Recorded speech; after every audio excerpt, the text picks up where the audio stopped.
I am the world's biggest fool. I took the fall for my boss and spent a full 25 years in prison. I thought that on the day of my release, the boss would throw a grand banquet to welcome me back and wash away the dust of my ordeal. But when I got home, I discovered just how terrifying human nature can be. At the head of the table. That ain't the head, that's the ass. Witty. I used to be the second in command of the gang, but my position had long been seized by the boss's son. The territory I had fought desperately to secure had been completely divided up among others. Even former lackeys who used to polish my shoes had become branch leaders.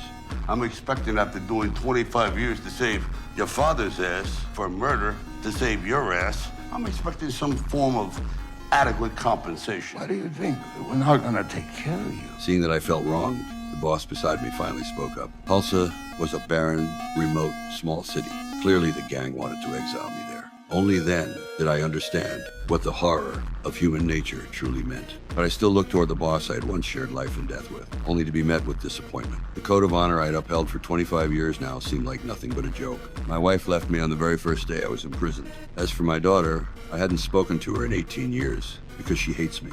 Now you got the balls to tell me that after everything I've been through, after everything I've lost, after everything I've done for this family, your family, fuck, there's nothing left for me. But some people just don't understand the rules and dared to point fingers at me. They should know that when I made my name and reputation, he was still wearing diapers. I used my fists to teach him a harsh lesson. At that moment, I accepted reality. Facing these heartless and ungrateful people, there was no point in saying anything more. So what if it's just Tulsa? After all, 75 is the perfect age for making a breakthrough. What's there to fear about starting from scratch? These people could never dream that I would build a criminal empire in Tulsa that rivals the mafia itself. I had just walked out of the airport terminal when a taxi driver picked me up. From this moment, my entrepreneurial plan would officially begin. Perhaps sensing my aura as a gang boss, the driver immediately became interested. I like that. Gangster gotta be a gangster, huh? You think a gangster's cool? When he said he liked the way criminals operated, I was ready to show him what real criminal life was all about. Just then, we passed the marijuana dispensary. After learning that Tulsa had no gang presence whatsoever, I instantly thought of a great business opportunity.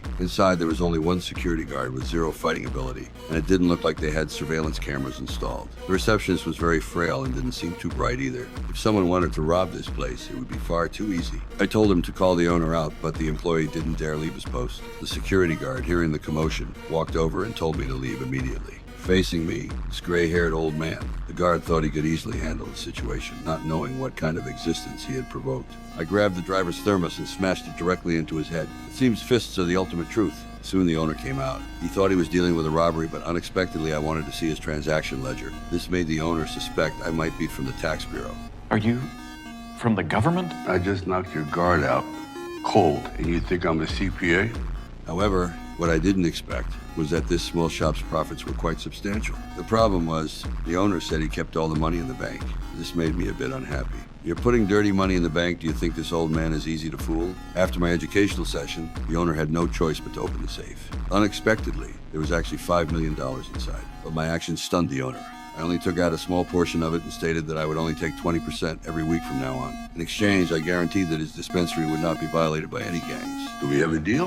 Do I have a choice? Absolutely not. I knew that to establish roots in Tulsa, I had to think long term. Just like that, I obtained the first startup capital for creating my gang. Since I was going to be a gang boss, I naturally needed a decent vehicle. I took out some money and had the driver go buy me a car, and he would become my personal driver. $2,000 a week. My gangster. He was immediately very happy. Working with me was much better than driving a taxi. However, I didn't expect him to mess up the very first task.